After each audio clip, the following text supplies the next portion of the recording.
जंग खंदक Islamic history में बहुत सारी जंगें हुई, लेकिन जंग खंदक जो एक ऐसी जंग है जिसको बहुत ही ज़्यादा अलग जंग भी कह सकते हो आप। इस जंग के अंदर जंग हुई नहीं।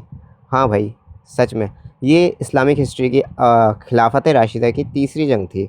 और इसके अंदर ये पता चला था मुसलमानों के कि जो कुरैश हैं वो 10,000 का लश्कर इकट्ठा कर रहा है, मतलब कि बहुत बड़ा एक लश्कर इकट्ठा किया जा रहा है ना। ये तादाद बहुत ज़्यादा थी।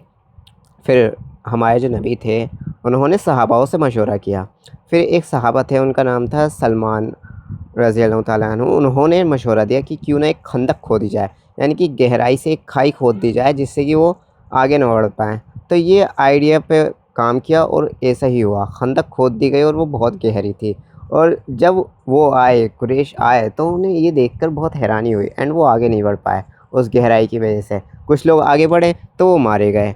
और ऐसे ही काफ़ी दिन तक उन्होंने फिर घेरा बनाए रखा, मुसलमानों को काफ़ी दिक्कतें हुई, लेकिन कुरैश के जो भी लोग आगे बढ़ते वो मर जाते, है ना। और बाकी जो वो थे सिपहसालार थे कुरैश की तरफ से, वो सब पीछे ही रहे। और कुछ दिनों के बाद अल्लाह की तरफ से एक ऐसी आंधी चली, बहुत ही ज़्यादा तूफ़ान आया, और वो लोग जो थे उनका जब इतना नुकसान हो गया और जंग भी नहीं हुई तो वो लोग लौट गए।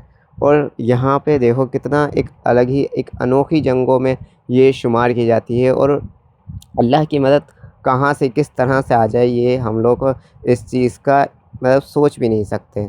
तो वही इसलिए अल्लाह से मांगना चाहिए और अपनी कोशिश भी करनी चाहिए। सहाबाओं ने और हमारे नबी ने उस जंग में हार नहीं मानी और उन्होंने अपना दिमाग लगाया। तो इसलिए हर जगह जंग सिर्फ़ तलवारों से नहीं होती, कभी-कभी दिमाग की भी होती है। और अल्लाह से उम्मीद रखनी चाहिए, क्योंकि अल्लाह की मदद ज़रूर आती है जब आप सच की राह पे और अच्छे के लिए जंग करो तो।